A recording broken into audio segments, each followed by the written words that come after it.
नमस्कार दोस्तों, BO07 news channel में फिर से आप सभी का बहुत बहुत स्वागत है। तो दोस्तों, बढ़ता जा रहा है दरभंगा एयरपोर्ट का कद, फिर भी विमान तक पहुंचने में यात्रियों के छूटते हैं पसीने, और जानिए इसकी वजह। जी हाँ दोस्तों, यात्रियों के अच्छे रिस्पांस को मद्देनजर दरभंगा एयरपोर्ट देश स्तर पर अपनी अलग पहचान बना चुका है। नित्य नई ऊंचाई को छूते हुए दरभंगा एयरपोर्ट अगले माह की 3 जुलाई से अंतर्राष्ट्रीय हवाई अड्डा दुबई से कनेक्ट हो जाएगा, और यहाँ यात्री टिकट कटाकर इनसे डायरेक्ट ही सही, लेकिन 7 समंदर पार दुबई की यात्रा कर सकेंगे। यात्रियों को स्पाइसजेट के साथ ही अगले माह से इंडिगो के विमान की भी सुविधा उपलब्ध हो सकेगी, और प्राइस वार शुरू होने से टिकट के दाम में भी कमी आने की पूरी संभावना बन चुकी है। वहीं दूसरी ओर दरभंगा एयरपोर्ट से यात्रा करने वाले यात्रियों को बुनियादी सुविधा तक नहीं मिल पा रही है, और इस दिशा में मंत्रालय समेत स्थानीय प्रशासन की गतिविधि काफी स्थिर है।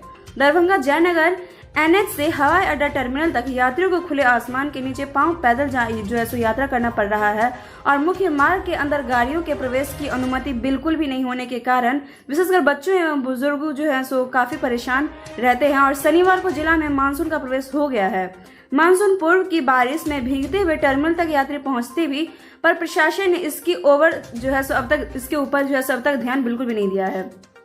मेन सड़क से टर्मिनल तक की करीब 200 मीटर तक की दूरी तय करना बारिश में बिल्कुल भी आसान बात नहीं है। तो दोस्तों, गवर्नमेंट को इस पे ध्यान देना काफी अत्यंत आवश्यक हो चुका है। तो खास के इस बारे में काफी ध्यान देने योग्य बातें हैं ये जो यात्रियों को जो छोड़ने जाते हैं उनके परिजन, उनके बारे में भी कुछ सोचा जाए, और दरभंगा एयरपोर्ट को कुछ तो प्रोग्रेस में लाया जाए, क्योंकि जरूरत है इसकी दरभंगा एयरपोर्ट को। तो इसी के साथ हम लेंगे आपसे विदा। फिर से हम हाजिर होंगे एक नई रिपोर्ट के साथ आप सबों के बीच। तब तक के लिए घर पे रहिए, स्वस्थ रहिए, सुरक्षित रहिए। सब बात है। शुक्रिया।